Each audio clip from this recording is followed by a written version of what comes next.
Hi hello నమస్తే welcome to mister Rama.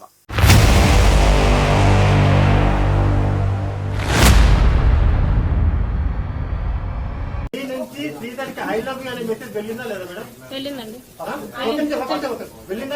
వెళ్ళింది. I love you అని వెళ్ళింది.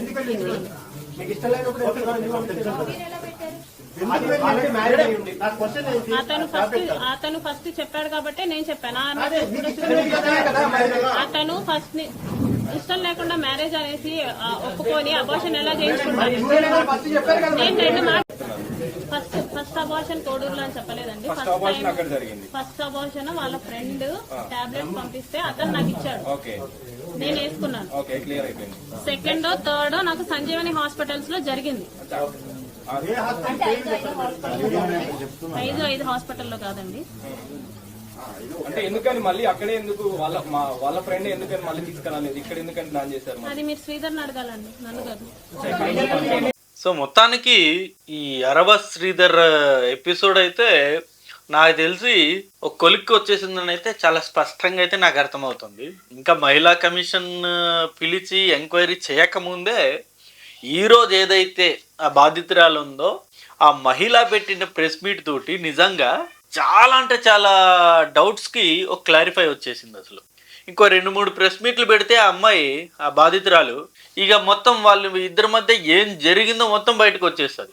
ఇన్ఫ్యాక్ట్ ఇప్పటి వరకు కూడా ఈ అరవ శ్రీధరే మొత్తం ఇదంతా చేశాడు, అసలు మొత్తం ఆ అమ్మాయిని హరాస్మెంట్ చేశాడు, అమ్మాయిని టార్చర్ చేశాడు, కార్లో మొత్తం ఫోర్స్ చేసి రేప్ చేశాడు అని చెప్పేసి social media, entire social media అసలు మామూలు అంటే మామూలు ఫైర్ అవ్వలేదు ఆయన మీద. ఇన్ఫ్యాక్ట్ నేను కూడా చాలా వీడియోస్ చేశాను. బట్ ఎప్పుడైతే ఈ అమ్మాయి ప్రెస్ మీట్ పెట్టిందో, ఆ బాధితురాలు ప్రెస్ మీట్ పెట్టిందో, ఆ ప్రెస్ మీట్లో అక్కడున్న జర్నలిస్టులు అడిగిన క్వశ్చన్స్కి ఆమె మాట్లాడిన మాటల్లోనే చాలా అంటే చాలా స్పష్టంగా అర్థమైపోయింది ఏం జరిగింది, ఎవరు ట్రాప్లో పడ్డారన్నది. సో ఈ అంశం గురించి కంప్లీట్గా మనం ఈ వీడియోలో డిస్కస్ చేద్దాం. అసలు ఈ అమ్మాయి ఏం మాట్లాడింది, ఆ అమ్మాయి మాట్లాడిన మాటల వల్ల ఈ ఎపిసోడ్ ఒక కన్క్లూజన్కి ఎలా వచ్చింది అనేది కంప్లీట్గా నేను డీటెయిల్గా డిస్కస్ చేస్తాను ఈ వీడియోలో డెఫినెట్గా. దానికంటే ముందు ఈ అంశం గురించి ఆ అమ్మాయి ప్రెస్ మీట్ పెట్టిన తర్వాత ఆమె మాట్లాడిన మాటలు విన్న తర్వాత మీకేమనిపించింది ఒక్కసారి కింద కామెంట్ రూపంలో డెఫినెట్గా తెలియజేయండి. ఇక వివరాల్లోకి వెళ్ళిపోతే అసలు ఫస్ట్ ఆమె ఏం చెప్పిందంటే ఈ అరవ శ్రీధరు నన్ను ఫోర్స్ చేశాడు, నన్ను ఫోర్స్ చేసి నన్ను కారులో ఎక్కించుకొని వెళ్ళి మొత్తం ఇబ్బంది పెట్టి కొట్టి మరీ నన్ను రేప్ చేశాడని చెప్పేసి ఈమె చెప్పింది. సో దానికి కన్క్లూజన్ ఏంటంటే అరవ శ్రీధర్ ఈమెకి ఐ లవ్ యూ అని మెసేజ్ పెట్టాడంట. ఆ అమ్మాయి చెప్పిన అంశం ఇది. ఆ శ్రీధర్ ఆ ఎమ్మెల్యే ఈ మహిళకి ఐ లవ్ యూ అని మెసేజ్ పెడితే ఈమె ఐ లవ్ యూ టూ అని చెప్పేసి రిప్లై ఇచ్చిందంట. అసలు అక్కడే ఒక క్లారిటీ అనేది వచ్చేసింది కదా. ఇప్పుడు ఆ మహిళ పెళ్ళయింది, కొడుకున్నాడు. సో పెళ్ళయి కొడుకున్నా సరే ఆడెవడో ఒక అనామకుడు అనుకుందాం, ఒక పర్సన్ ఐ లవ్ యూ అని మెసేజ్ పెడితే ఐ లవ్ యూ టూ అని చెప్పేసి రిప్లై ఇవ్వడం ఏంటండి? అంటే ఈ బాధితురాలకి అంటే ఈ మహిళకు కూడా ఆయన అంటే ఇష్టం ఉన్నట్టే కదా లెక్క. ఇక్కడ నిజంగా ఆయన అంత ఫోర్స్ చేసిన వ్యక్తే అయితే ఐ లవ్ యూ అని ఆయన మెసేజ్ పెట్టిన వెంటనే బూతులతో రెచ్చిపోవచ్చు కదా. ఏరా ఎలా కనిపిస్తున్నాను నీకు, నువ్వు నీ స్థాయి ఏంది, నువ్వేంది, నువ్వు ఇలాంటి మెసేజ్లు పెడుతున్నావు ఏందని చెప్పేసి నీచుడా దిష్టుడా రకరకాల బూతులన్నీ మెసేజ్ పెట్టొచ్చు కదా, తిట్టొచ్చు కదా, చెప్పుతో కొడతాను ఇంకోసారి ఇలాంటి మెసేజ్లు పెడితే అని చెప్పేసి ఈ అమ్మాయి రివర్స్ అవ్వచ్చు కదా. అప్పుడే నిజంగా ఆయన మీద అంత ఇష్టం లేకపోతే, ఇష్టం ఉండబట్టే కదా ఐ లవ్ యూ టూ అని చెప్పేసి మెసేజ్ పెట్టింది ఆమె. ఆమె చెప్పిన మాటల్లోనే కదా ఇదంతా బయటపడింది. లేకపోతే మొన్న మధ్యాహ్నం వరకు కూడా ఈమె ప్రెస్ మీట్ పెట్టేంత వరకు కూడా కంప్లీట్ ఆ శ్రీధర్నే టార్గెట్ చేస్తూ వీడియోలు చేశారు కదా వైసీపీ వాళ్ళు కూడా. ఈ ఒక్క ఎపిసోడ్ తోటి, ఈ ఒక్క మాటతోటి, ఈ ఒక్క ప్రెస్ మీట్ తోటి ఏమర్థమైంది? అందరికీ అర్థమైపోయింది. ఎస్, వాళ్ళిద్దరి మధ్య ఏం జరగలేదని అయితే నేను అనట్లేదు, వాళ్ళిద్దరి మధ్య జరిగింది. అది ఇద్దరికి ఇష్టపూర్వకంగానే జరిగింది. బట్ చివరాఖరికి ఏదో వాళ్ళిద్దరి మధ్య ఏం డిస్టర్బెన్స్ అయిందో, వాళ్ళిద్దరి మధ్య ఎక్కడ గొడవ అయిందో కానీ మొత్తానికి ఆ అమ్మాయి పూర్తి రివర్స్ అయిపోయి మనోడి వీడియోలన్నీ బయట పెట్టేసింది. మనోడు చేసిన తప్పు ఏంటంటే, శ్రీధర్ చేసిన తప్పు ఏంటంటే ఆ అమ్మాయి వలలో ఉన్నప్పుడు, ఆ అమ్మాయి ట్రాప్లో ఉన్నప్పుడు ఆ వీడియో కాల్స్ చేయడము, న్యూడ్ వీడియో కాల్స్ చేయడం ఇవన్నీ ఓ రకంగా వాస్తవాలే. సో ఇవన్నీ వీడియో కాల్స్ ఇవన్నీ చేస్తున్నప్పుడు కొంచెం అలర్ట్గా లేడు మనోడు. ఏమైద్దిలే, నేను ఇష్టపడిన అమ్మాయే కదా అన్న ఒక ట్రాప్లో, ఒక ట్రాన్స్లో వీడియో కాల్ చేశాడు, న్యూడ్ కాల్ చేశాడు, న్యూడ్ వీడియోస్ అడిగాడు, అన్నీ జరిగిపోయాయి వీళ్ళిద్దరి మధ్య. అలా ఇంకొకటి ఏంటంటే అసలు 5 సార్లు అబార్షన్ ఎందుకు చేయించుకున్నారు అని చెప్పేసి జర్నలిస్టులు అడిగితే, మొదటిసారి అబార్షన్కేమో మనోడు ట్యాబ్లెట్లు పంపించాడంట వాళ్ళ ఫ్రెండ్ ద్వారా. 2-3 సార్లు అయితే ఏదో హాస్పిటల్లో అబార్షన్ చేయించుకున్నారట. అంటే నాకు తెలియక అడుగుతాను, మొదటిసారి కడుపు వచ్చినప్పుడే గల్లా పట్టుకొని ఎందుకని మీరు అడగలేదు నన్ను పెళ్లి చేసుకోమని చెప్పేసి? ఆ రోజే నిలబెట్టి వాళ్ళ ఇంటి ముందుకెళ్ళి, ఏరా నువ్వు నా నా తప్పు చేసావు, నన్ను ఫోర్స్ చేసావు అన్నారు, ఈరోజు నా పరిస్థితి ఏంది, నా కడుపు వచ్చిందని చెప్పేసి ఎందుకని మీరు అడగలేదు?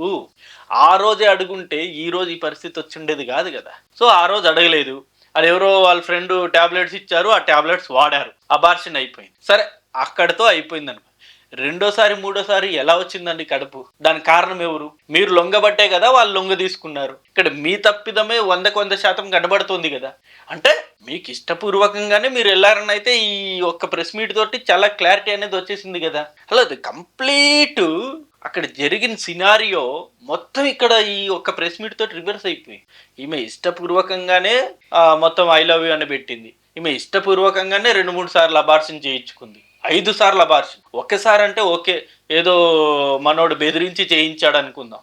రెండోసారి అబార్షన్ ఎలా చేయించారు, మూడోసారి ఎలా చేయించారు, అది హాస్పిటల్కి వెళ్ళి మరి 5 సార్లు అబార్షన్ అయిందంటే అసలు ఏమనుకోవాలి అసలు? అంటే ఇక్కడ అసలు మొత్తం కంప్లీట్ తప్పు మీదే చూపెడుతుంది కదా. మొత్తం ఎంటైర్ అన్ని వేళ్ళు కూడా మీ వైపే ఇప్పుడు చూపెడుతున్నాయి కదా. ఒక అమ్మాయి అంత అలుసు ఇచ్చిందంటే, 5 సార్లు ప్రెగ్నెంట్ అయ్యే అంత అలుసు ఇచ్చిందంటే ఆశమాసినది. ఆ ఇద్దరి మధ్య నిజంగా ఆయన ఫోర్స్ చేసో, కొట్టో, బెదిరించో లొంగ తీసుకుంటే 5 సార్లు కడపొచ్చేంత సిచ్యువేషన్ ఉంటుందా? ఇది చాలా పెద్ద ఎందుకో ట్రాప్ గేమ్ అనిపిస్తుంది. ట్రాప్ గేమ్ కూడా కాదు, ఓ రకంగా అయితే ఒక సినిమా స్టోరీనే ఇది కూడా. ఇద్దరు ఇష్టపడ్డారు, ఆ అమ్మాయి ఎప్పుడు ఫస్ట్ మనోడు కంగ్రాట్స్ చెప్పింది, మనోడు ఆ అమ్మాయి కనెక్ట్ అయ్యాడు, వాళ్ళిద్దరు ఇష్టపూర్వకంగానే వాళ్ళిద్దరి మధ్య చాలా వ్యవహారాలు జరిగాయి. సో ఆ డబ్బులు ఇచ్చి పుచ్చుకోవడాలు కూడా జరిగాయి. అమ్మాయి ఆరోపించినట్టు ఈమెనే 7 లక్షలు ఇచ్చిందని చెప్పేసి ఈమె చెప్పడం జరిగింది. అంటే మొన్న వాళ్ళ ఫ్యామిలీ వాళ్ళు ఆరోపించారు, 25 కోట్లు డిమాండ్ చేసింది, అందుకే వీడియోలు బయట పెట్టిందని. అది కూడా ఖండించి నేనే 7 లక్షలు ఇచ్చా అని చెప్పింది. అసలు 7 లక్షలు ఇవ్వాల్సిన అవసరం ఏముందండి? నిజంగా మీరు అన్నట్టు ఆయన ఫోర్స్ చేశాడు, బెదిరించాడు, భయపెడుతున్నాడు, కొడుతున్నాడు అంటే మీరు 7 లక్షలు ఎందుకు ఇచ్చారండి? 7 లక్షలు ఇవ్వాల్సిన అవసరం ఏముంది? ఫోర్స్ చేసిన వాళ్ళకి, బెదిరించిన వాళ్ళకి, భయపడిన వాళ్ళకి 7 లక్షలు ఎవరన్నా ఇస్తారా డబ్బులు? ఎవ్వరు ఇవ్వరు కదా. మీరు ఎందుకు ఇవ్వాల్సి వచ్చింది? అంటే అప్పుడు మీ రిలేషన్ బాగానే ఉంది, సో ఇప్పుడు ఏదో తేడా వచ్చింది, మొత్తం కంప్లీట్గా రివర్స్ అయిపోయారు. సో ఇంకొకటి, ఆ కంప్లైంట్ ఇచ్చా అన్నారు మొదటిసారి, ఎక్కడో ఎస్పీ ఆఫీస్లోనే ఏదో కంప్లైంట్ ఇచ్చా అన్నారు. ఏమని ఇచ్చారు కంప్లైంట్ అప్పుడు? దాని తర్వాత ఈవెన్ నారావారిపల్లిలో చంద్రబాబు నాయుడు గారికి కంప్లైంట్ ఇచ్చాను, నా గ్రివెన్స్ నంబర్ ఇచ్చా అన్నారు. అప్పుడు ఏమని ఇచ్చారు కంప్లైంట్?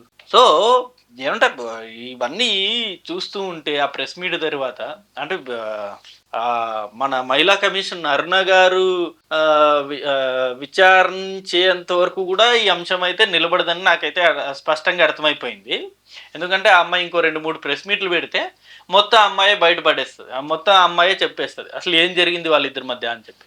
సో ఇక్కడ మనం ఆలోచించాల్సింది ఏంటంటే, అంటే ఒక ఉమెన్ అనే ఒక విక్టింగ్ కార్డు పట్టుకొని నిజంగా సోషల్ మీడియాలో కావచ్చు, లేకపోతే జనరల్గా ఎక్కడైనా సరే మన లా ప్రకారమైన ఉమెన్ విక్టింగ్ కార్డు మనం పట్టుకొని ఇలా ఒక ఆరోపణని నిజంగా అంటే ఇలా బయటికి చెప్తే అసలు ఎంత సంచలనం అవుతుందో చెప్పండి. అది కూడా ఒక ఎమ్మెల్యే మీద, అది కూడా వీళ్ళిద్దరు ఇష్టపూర్వకంగా జరిగిన అంశం గురించి కంప్లీట్ రివర్స్ అయిన తర్వాత వీడియోలన్నీ బయట పెట్టి నన్ను ఫోర్స్ చేశాడు ఇలా చెప్పడం చూస్తూ ఉంటే ఇదంతా ఒక కంప్లీట్ ఎపిసోడ్ అంతా కూడా ఒక ఫ్యాబ్రికేటెడ్ ఎపిసోడ్ లానే అనిపిస్తుంది. సో అసలు ఆమె ప్రెస్ మీట్ పెట్టేంత వరకు కూడా అందరూ, ఈవెన్ జగన్ గారు కూడా ఈరోజు ఏది ప్రెస్ కాన్ఫరెన్స్లో, అదే press conference in the sense YCP వాళ్ళ మీటింగ్లో మాట్లాడుతూ ఇలాంటి నీచుల్ని జనసేన పార్టీ వెనకేసుకొస్తుందని చెప్పేసి తీవ్రమైన వ్యాఖ్యలు చేశారు ఆయన.